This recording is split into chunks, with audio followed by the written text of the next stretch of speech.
মঙ্গলবার দুবাই যাচ্ছেন প্রধান উপদেষ্টা। ভোটে ভরাডুবির ভয়ে বিএনপিকে ঘায়েল করার ষড়যন্ত্র চলছে বললেন আব্বাস। গণহত্যার বিচারের আগে নির্বাচন চায় না জনগণ বললেন জামায়াত আমির।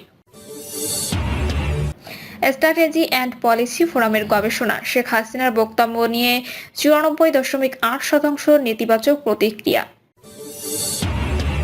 এবং সর্বশেষ জানাবো, রংপুরে মা মেয়েকে হত্যা, অভিযুক্তের বাড়িতে অগ্নিসংযোগ। শুনছিলেন সংবাদ শিরোনাম, এবারে বিস্তারিত। মঙ্গলবার দুবাই যাচ্ছেন প্রধান উপদেষ্টা। সংযুক্ত আরব আমিরাতের বৃহত্তর নগর দুবাইয়ে যাচ্ছেন অন্তর্বর্তী সরকারের প্রধান উপদেষ্টা অধ্যাপক মোহাম্মদ ইউনূস।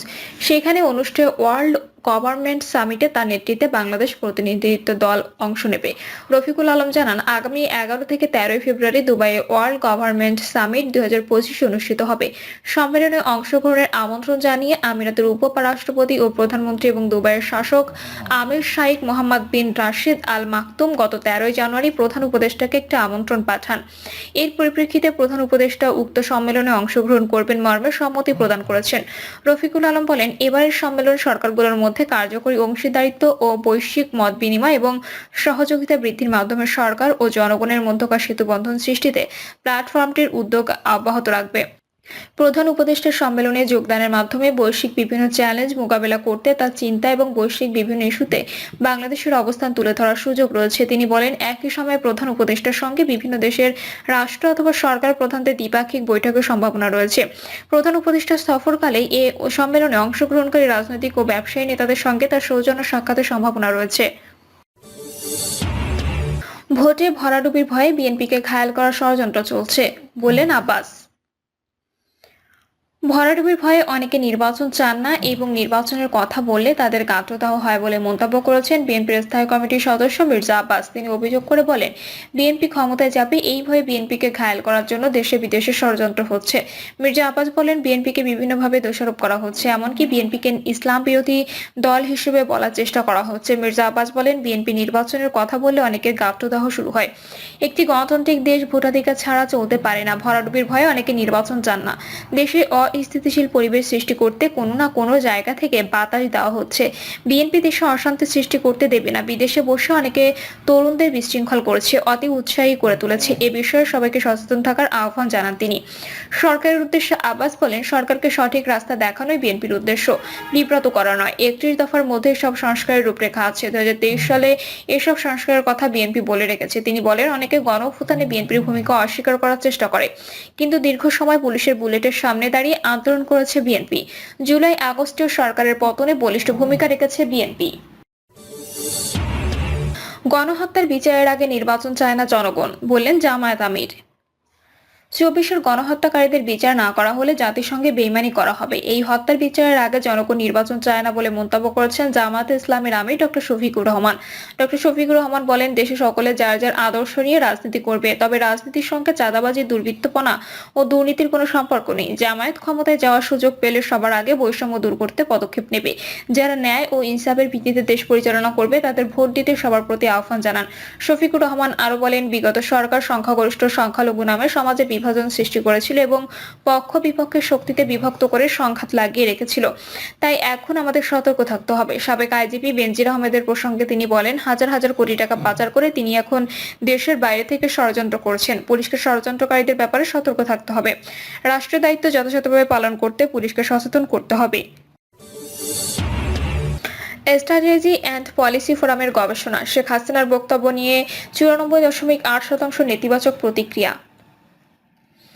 সম্প্রতি প্রকাশিত এক গবেষণায় উঠে এসেছে যে সাবেক প্রধানমন্ত্রী শেখ হাসিনার সাম্প্রতিক ফোন কল ও অন্যান্য বক্তব্য নিয়ে অনলাইনে 94.8% নেতিবাচক প্রতিক্রিয়া প্রকাশিত হয়েছে। এর মধ্যে মাত্র 5.2% প্রতিক্রিয়া ছিল ইতিবাচক। এই গবেষণা বাংলাদেশের রাজনৈতিক প্রেক্ষাপটে একটি উল্লেখযোগ্য বিষয় হিসেবে উঠে এসেছে, যেখানে প্রধানমন্ত্রী শেখ হাসিনার বক্তব্যের প্রতি জনমত কতটা নেতিবাচক তা পরিষ্কারভাবে প্রতিফলিত হয়েছে।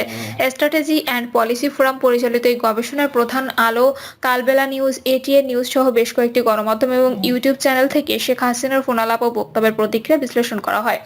গবেষকরা ন্যাচারাল ল্যাঙ্গুয়েজ প্রসেসিং প্রযুক্তির মাধ্যমে অনলাইনে প্রকাশিত বক্তব্যগুলো সংগ্রহ করে সেগুলি সেন্টিমেন্ট নিরূপণ করেছে। এই পদ্ধতির মাধ্যমে নেতিবাচক, ইতিবাচক এবং নিরপেক্ষ মন্তব্যগুলোর বিশ্লেষণ করা হয়েছে। গবেষণায় উঠে এসেছে অধিকাংশ অনলাইন ব্যবহারকারী শেখ হাসিনার বক্তব্যের প্রতি নেতিবাচক এবং ঘৃণাত্মক মন্তব্য করেছেন, যা দেশের বর্তমান রাজনৈতিক পরিস্থিতি এবং জনগণের হতাশা ও অসন্তোষের ইঙ্গিত হতে পারে। বিশেষত সম্প্রতি প্রধানমন্ত্রী শেখ হাসিনা ফোন কল এবং অন্যান্য বক্তব্যে নাগরিকদের অস্থিরতা ও জনমানুষের সরকারের প্রতি অনাস্থা বৃদ্ধি পেয়েছে, যা এই নেতিবাচক প্রক্রিয়াগুলোর মধ্যে স্পষ্টভাবে প্রতিফলিত হয়েছে। স্ট্র্যাটেজি অ্যান্ড পলিসি ফোরামের পরিচালক মোহাম্মদ মেহেদী হাসান মন্তব্য করেছেন, এই গবেষণা জনগণের মনোভাবের একটি স্পষ্ট চিত্র তুলে ধরেছে।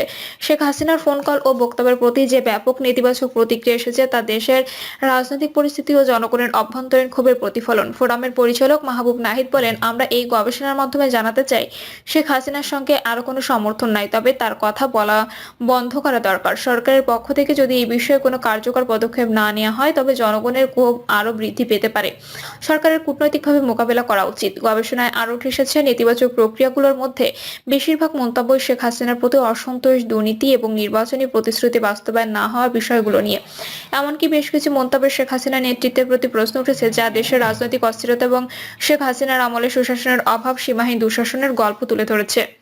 রংপুরে মা মেয়েকে হত্যা, অভিযুক্তের বাড়িতে অগ্নিসংযোগ। রংপুরে মা মেয়েকে হত্যা, অভিযুক্তের বাড়িতে অগ্নিসংযোগ। রংপুরের পীরগঞ্জে মাকে হত্যার 1.5 মাস আগে 5 বছরের কন্যা শিশুকে হত্যা করে পুঁতে রাখার ঘটনায় অভিযুক্ত আতিকুল ইসলামের বাড়িতে আগুন দিয়েছে বিক্ষুব্ধ জনতা। এ সময় তারা গ্রেপ্তার আতিকুলের সর্বোচ্চ শাস্তি নিশ্চিত করার দাবি জানান। পুলিশ জানায়, গত 7 ফেব্রুয়ারি দুপুরে উপজেলার চট্রা ইউনিয়নের বদনাপাড়া গ্রামের পাশে মরিচক্ষেত থেকে মাথাহীন এক নারীর মর্ধ উদ্ধার করা হয়। পরে পুলিশ নিশ্চিত হয় হত্যার শিকার দেলোয়ারা বেগম নীলফামারী জলঢাকা উপজেলার বাসিন্দা। তার বিয়ে হয়েছিল গাইবান্ধার গোবিন্দগঞ্জে। পরবর্তীতে স্বামী স্ত্রীর মধ্যে বিচ্ছেদ হয়। দেলোয়ারা বেগমের সঙ্গে বদনাপাড়া গ্রামের আতিকুল ইসলামের বন্ধুত্বপূর্ণ সম্পর্ক ছিল। তারা দুজন গ্রামগঞ্জে বিভিন্ন অনুষ্ঠানে গান বাজনা করে বেড়াতেন। পুলিশ আরো জানায়, এই ঘটনায় আতিকুল ইসলামকে আটক করে জিজ্ঞাসাবাদ করা হয়। শনিবার বিকেলে তার দেওয়া তথ্য অনুযায়ী উপজেলা করতোয়া নদীর টেংরাদহ থেকে দেলোয়ারা বেগমের খণ্ডিত মাথা মাটি খুঁড়ে উদ্ধার করা হয়। এরপর দেলোয়ারা বেগমের তালাকপ্রাপ্ত স্বামী পুলিশকে জানান, তার সাবেক স্ত্রীর সঙ্গে 5 বছরের মেয়ে সাইমাও ছিল। পুলিশ সকালে অভিযুক্ত আতিকুলের বাড়ির পেছন থেকে বিভিন্ন প্রজাতির গাছের বাগানে পুঁতে রাখা শিশু সাইমার মর্ধে উদ্ধার করে। এরপর পরে বিক্ষুব্ধ জনতা আতিকুল ইসলামের বাড়িতে অগ্নিসংযোগ করে। পীরগঞ্জ ফায়ার সার্ভিস ও সিভিল ডিফেন্সের লিডার মোখলেছুর রহমান বলেন, খবর পেয়ে ঘটনাস্থলে গিয়ে দেখি টিনশেড 3-4টি ঘরে আগুন জ্বলছে। আগুন নিয়ন্ত্রণে আনতে 1 ঘন্টারও বেশি সময় লেগেছে। পীরগঞ্জ থানা পুলিশের ভারপ্রাপ্ত কর্মকর্তা এম এ ফারুক বলেন, অভিযুক্ত আতিকুল ইসলামের স্বীকারোক্তি অনুযায়ী ওই নারীর শরীর থেকে খণ্ডিত মাথা উদ্ধার করা হয়। শনিবার রাতে জিজ্ঞাসাবাদে দেলোয়ারা বেগমের 5 বছর বয়সী শিশুর কন্যাকে 1.5 মাস আগে হত্যা করে পুঁতে রাখার কথা স্বীকার করেন তিনি আরো জানান, রোববার সকালে আতিকুলের বাড়ির পাশে সুপারি বাগান থেকে শিশু সাইমার মর্ধে উদ্ধার করে ময়নাতদন্তের জন্য রংপুর মেডিকেল কলেজ হাসপাতালে পাঠানো হয়। শুনেছি ঘটনাটি জানাজানি হলে বিক্ষুব্ধ জনতা আতিকুলের বাড়িঘর আগুনে পুড়িয়ে দিয়েছে। আদালতে একটা শুনানিতে থাকার কারণে তিনি ঘটনাস্থলে যেতে পারেননি বলে জানান।